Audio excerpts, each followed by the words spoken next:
నమస్తే, welcome to Chitragupt. UAE president సడన్గా ఇండియాకు వచ్చి మోడీని కలిసిండు. 3 గంటల మీటింగ్ అయ్యింది. వరల్డ్ మొత్తం ప్యాక్ అయిపోయింది. ఎందుకు వచ్చిండు, సడన్ విజిట్ ఎందుకు, అసలు ఏం జరుగుతుంది, అది ఇట్లాంటి టైంలో ఈయన సడన్గా ఇండియాకి వచ్చి కలవడం ఏంది అని చెప్పేసి ప్రతి ఒక్క లీడర్కి వణుకు వచ్చేసిందంట. టెన్షన్ అయిపోతుందంట వరల్డ్ అంతా, అందరు లీడర్స్ ఇంక్లూడింగ్ ట్రంప్ కూడా. ఇక మన పక్కకున్న పాగినా కొడుకుకైతే ఆడికి కారిపోతుంది, ఇంకా ఏడికైనా కారిపోతుంది, అంత భయం అవుతుందంట. అసలు ఏం జరిగింది, ఈయన సడన్గా ఎందుకు వచ్చిండు, దీని గురించి మనం డిస్కస్ చేద్దాం. ఒక సైడ్ మనం చూస్తే వరల్డ్లో ఏదో కంట్రీస్కి ఎక్కడెక్కడో ప్లేసెస్లలో వార్స్ జరుగుతూనే ఉన్నాయి, అవి అయితేనే ఉన్నాయి. ఇది ఇక్కడ ఇప్పుడు యుక్రెయిన్ అండ్ రష్యా వార్ ఒకటి, ఇరాన్ ఇజ్రాయెల్ వారు, ఇటు యుఎస్ఏ కూడా ఇరాన్ పైన మొన్న అటాక్, ఇటు ఇండియా పాకిస్తాన్ది, బంగ్లాదేశ్లో హిందూస్ మీద, ఇట్లా ఎక్కడో ఒక దగ్గర ఆఫ్ఘనిస్తాన్ పాకిస్తాన్ మీద, బలూచిస్తాన్ పాకిస్తాన్ మీద వరల్డ్లో వార్ జోన్ అనేది మస్తు ఒక నెక్స్ట్ లెవెల్కి వెళ్ళిపోయింది. వరల్డ్ వార్ ఇంకొకసారి జరుగుతుందేమో అనే అంతవరకు కూడా సిచ్యువేషన్స్ కనిపిస్తున్నాయి అన్నట్టు. ఇట్లాంటి టైంలో యూఏఈ ప్రెసిడెంట్ సడన్గా ఇండియాకు వచ్చి కొన్ని అగ్రిమెంట్స్ చేసుకున్నాడంట. దీనికి వాళ్ళ పక్కనున్న దేశాలు అట్లనే ఇంకా వేరే మనకు పడిరాని కంట్రీస్ ఏవైతున్నాయో వాళ్ళు షాక్లో ఉన్నారు అని చెప్పేసి మొత్తం న్యూస్ స్ప్రెడ్ అవుతుంది. అసలు ఏం జరిగింది, ఈయన సడన్గా ఎందుకు వచ్చిండు, ఈయన సడన్గా వచ్చి అగ్రిమెంట్ చేసుకొని 3 గంటలు కూర్చుండి మోడీతో మీటింగ్ పెట్టేసుకొని ఏం పోలేదు. పాస్ట్ నుంచి వెళ్ళి కొన్ని ప్రాసెస్ నడుస్తూ ఉంది. అది మొన్నటికి క్లియర్ అయితే తను వచ్చేసి చేసుకొని వెళ్ళిపోయాడు. అయితే ఏమేమి అగ్రిమెంట్లు చేసుకున్నాడు అండ్ ఇదంతా ఈయన రావడానికి ఈ అగ్రిమెంట్ చేయడానికి రీజన్స్ ఏందో కూడా మనం ఒకసారి మాట్లాడుకుందాం. అయితే మొన్న దీని పక్కనే ఉన్న దేశం సౌదీ అరేబియా, ఖత్తర్ పైన ఇరాన్ అటాక్ చేసినప్పుడు సౌదీ అరేబియా కానీ యూఏఈ కానీ ఇవన్నీ మంచి క్లోజ్ ఫ్రెండ్స్ ఎవరితోని అంటే యూఎస్ఏతోని. యూఎస్ఏ ఇప్పుడు ఇరాన్ మీద వార్ చేసింది కాబట్టి ఇరాన్ దీనికి నియరెస్ట్ కంట్రీస్కి క్లోజెస్ట్ కంట్రీస్ పైన వార్ చేద్దామని అనుకుంటుంది. సో వీళ్ళ దగ్గర వీళ్ళు ప్రొటెక్ట్ చేసుకునే అంత వెపన్స్ కానీ వాళ్ళ దగ్గర ఉన్న ఆర్మీ కానీ వాళ్ళకు ఆ వార్తోని సరిపోదు. ఎందుకంటే ఇరాన్ దగ్గర మంచి ఆర్మీ మంచి వెపన్స్ ఉన్నాయి. అట్లా అని చెప్పేసి డైరెక్ట్ యూఎస్ఏని కొట్టేంత వెపన్స్ ఉన్నాయంటే లేవు కాబట్టి అవి ఇక్కడ టార్గెట్ చేస్తున్నాయి. యూఎస్ఏ కూడా ఏంటంటే వీళ్ళ బేసిస్లల్లా వాళ్ళ ఆర్మీ బేసిస్ పెట్టుకొని ఉంచింది. సో ఇక్కడ కొడితే యూఎస్ఏకి వణుకుతుంది కాబట్టి వీటిని టార్గెట్ చేస్తుంది. ఇట్లా ఈ ప్రాసెస్ అంతా నడుస్తూ ఉంటే ఈ మధ్యలో గ్యాప్లో ఏమైంది, సౌదీ అరేబియా పోయి పాకిస్తాన్తోని ఆర్మీలో కొన్ని వెపన్స్ గురించి అగ్రిమెంట్లు చేసుకున్నదంట. ఎట్లాంటి అగ్రిమెంట్లు అని అంటే వీళ్ళు వాళ్ళ దగ్గర పోయి అగ్రిమెంట్ చేసుకున్నట్టు ఏందయ్యా అని అంటే ఇప్పుడు అన్ని కంట్రీస్ దగ్గర న్యూక్లియర్ వెపన్స్ అనేటివి లేవు. కొన్ని కంట్రీస్ దగ్గరనే ఉన్నాయి, అది కూడా లిమిటెడ్ కంట్రీస్ దగ్గరనే ఉన్నాయి. సో ఏదన్నా వరల్డ్ వార్ కానీ వేరే కంట్రీ కానీ మన కంట్రీస్ పైన అటాక్ చేస్తే మనకు హెల్ప్ఫుల్గా ఉండాలి కాబట్టి వేరే వాళ్ళు మన కోసం వేరే కంట్రీస్ మన కోసం ఫైట్ చేయాలి కాబట్టి వీళ్ళు అట్లాంటి అగ్రిమెంట్స్ చేసుకుంటుంటారు అనమాట.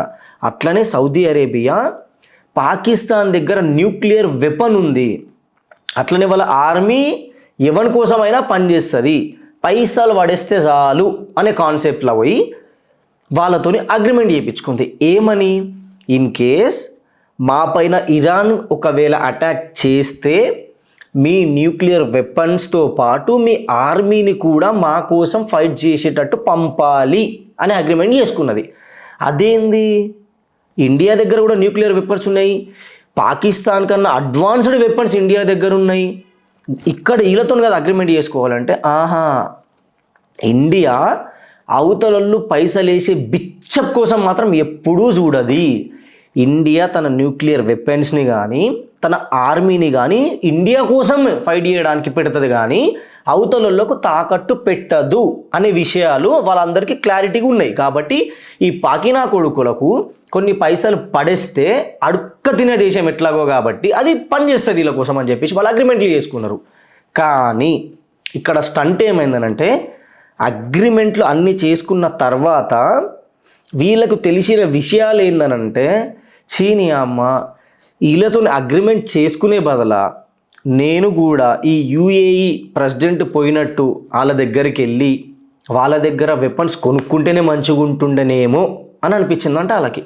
ఎందుకు అనంటే ఆపరేషన్ సింధూర్ టైంలో మనం కొట్టే కొట్టుడికి గజ గజ గజ గజ గజ గజ గజ గజ వణికిపోయింది పాకిస్తాన్. అది అందరూ చూసిండ్రు. ఇప్పుడు అట్లా అనిపిస్తుందంట. సో ఇప్పుడు వీళ్ళు చేసుకున్న అగ్రిమెంట్ ఎట్లాంటిదనంటే ఇరు దేశాల మీద ఎవరు వార్ చేసినా ఇద్దరి పైన వార్ చేసినట్టే మనం ఫైట్ చేయాలా అనే అగ్రిమెంట్ అని పాకిస్తాన్ చెప్తుంది. కానీ నిజానికి ఏంటంటే ఆఫ్ఘనిస్తాన్ కానీ బలోచిస్తాన్ కానీ పాకిస్తాన్ పుచ్చల వడగొడుతున్న టైంలో ఏ ఒక్కసారి కనీసం మాట కూడా ఈ సౌదీ అరేబియా మాట్లాడలేదు. అంటే ఇక్కడ మనకు క్లారిటీ వచ్చేసిందికి పాకిస్తాన్ని పైసలేసి కొనుక్కుంటుందే తప్ప పాకిస్తాన్తోని చేతులు కలిపి పాకిస్తాన్కి ఏదైతే వార్ జోన్ ఉంటుందో అక్కడ హెల్ప్ మేం చేస్తామని ఎప్పుడు సౌదీ అరేబియా అనలేదన్నమాట. వాళ్ళు చెప్పడం 100 చెప్తారు, ఆ ఫేక్ నా కొడుకులు కాబట్టి ఫేక్తోనే ఉంటారు వాళ్ళు. ఇదంతా వన్ సైడ్ ఇట్లుంటే ఇక్కడ మెయిన్ ఇక్కడ ట్విస్ట్ ఏంది మరి, ఇదంతా ఇట్లా నడుస్తుందిగా. మరి యుఏఈ ప్రెసిడెంట్ సడన్గా ఇండియాకి వచ్చిండంటే యుఏఈ ప్రెసిడెంట్ ఇండియాకి వచ్చిండు, డీలింగ్స్ చేస్తున్నాడు. అది దేని గురించి అగ్రిమెంట్స్ అని అంటే ఈలలాగా ఆర్మీని అమ్ముకోవడము మన న్యూక్లియర్ని అమ్ముకోవడం కోసమో కాదు. ఈయనే మనకు యుఏఈతోని ఆల్రెడీ మంచి సంబంధాలు ఉన్నాయి, మంచి ట్రేడ్ బిజినెస్ కూడా జరుగుతుంది. నియర్లీ $100 బిలియన్ అనుకుంటే ఏదో ఇంచుమించు $100 బిలియన్ వరకు మనకి ట్రేడ్ ఉంది. దీన్ని ఇంకా పెంచుదామనే దాంట్లో వాళ్ళు ఉన్నారు. ఆ డీలింగ్ కోసం వచ్చిండు సడన్గా అయినా. అయితే ఈయన ఇన్వెస్ట్ కూడా ద హ్యూజ్ అమౌంట్ని ఇండియాలో ఇన్వెస్ట్ చేసి ఇండియా బ్రహ్మోస్ ఏదైతే మిసైల్స్ ఉన్నాయో ఇవి ఆపరేషన్ సింధూర్ టైంలో మనం కొట్టే కొట్టుడికి మన వెపన్స్ వాల్యూ వరల్డ్ మార్కెట్లో ఒక నెక్స్ట్ లెవెల్కి వెళ్ళిపోయిందనమాట. సో ఈ ప్రొడక్షన్ని పెంచుతూ కొత్త వెపన్స్ని తయారు చేయడానికి అండ్ వీళ్ళ సైంటిస్ట్స్ ఏదైతున్నారో యుఏఈ స్పేస్ రీసెర్చ్ సెంటర్తో పాటు ఇస్రో కలిసి కొత్త ప్లానెట్లని ఎక్స్ప్లోర్ చేయడానికి కొత్త ప్లాన్స్ చేస్తున్నారనమాట. సో దానికి యుఏఈ ప్రెసిడెంట్ ఇన్వెస్ట్ చేయడానికి ఆ అగ్రిమెంట్లు చేయించుకోవడానికి వచ్చిండు.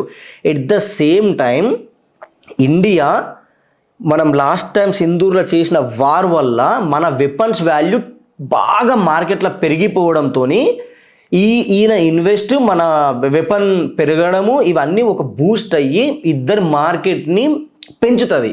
At the same time India is going to rule the world.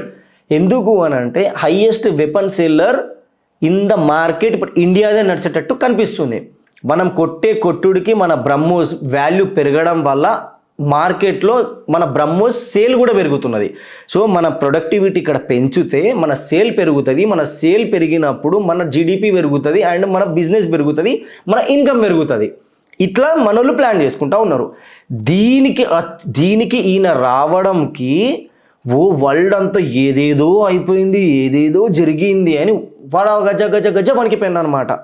కానీ ఇప్పుడు ఇక్కడ అగ్రిమెంట్స్ కూడా ఆర్మీ త్రూ ఎట్లా అయినాయనంటే UAE army and Indian army కూడా కలిసి కొన్ని ప్రాజెక్టులు చేయడం అండ్ ఇంకా కొంచెం ఎక్స్ప్లోర్ చేయడం ఇవన్నీ కూడా మనం జరుగుతాయి అన్నమాట ఇన్ ఫ్యూచర్లో. ఎట్ ద సేమ్ టైం ఈ యుఏఈ ఏదైతే ఉందో ఈ పాకిస్తాన్ నా కొడుకులకి వీసా ఇవ్వడం ఆపేసిందంట. ఎందుకు అనంటే యుఏఈ కంట్రీలో బిచ్చగాళ్ళు ఎక్కువైపోయినారంట, క్రైమ్ రేట్ ఎక్కువైపోయిందంట. అదేంది వాళ్ళ దగ్గర బిచ్చగాళ్ళు పెరిగితే వాళ్ళ దగ్గర క్రైమ్ పెరిగితే పాకిస్తాన్కి ఏం సంబంధం అంటే ఈ పాకిస్తాన్ నా కొడుకుల బుద్ధే అంతా కదా, వీళ్ళ దేశంకి పోయి ఏమి పని చేయకుండా అడక్క తింటుండ్రంట.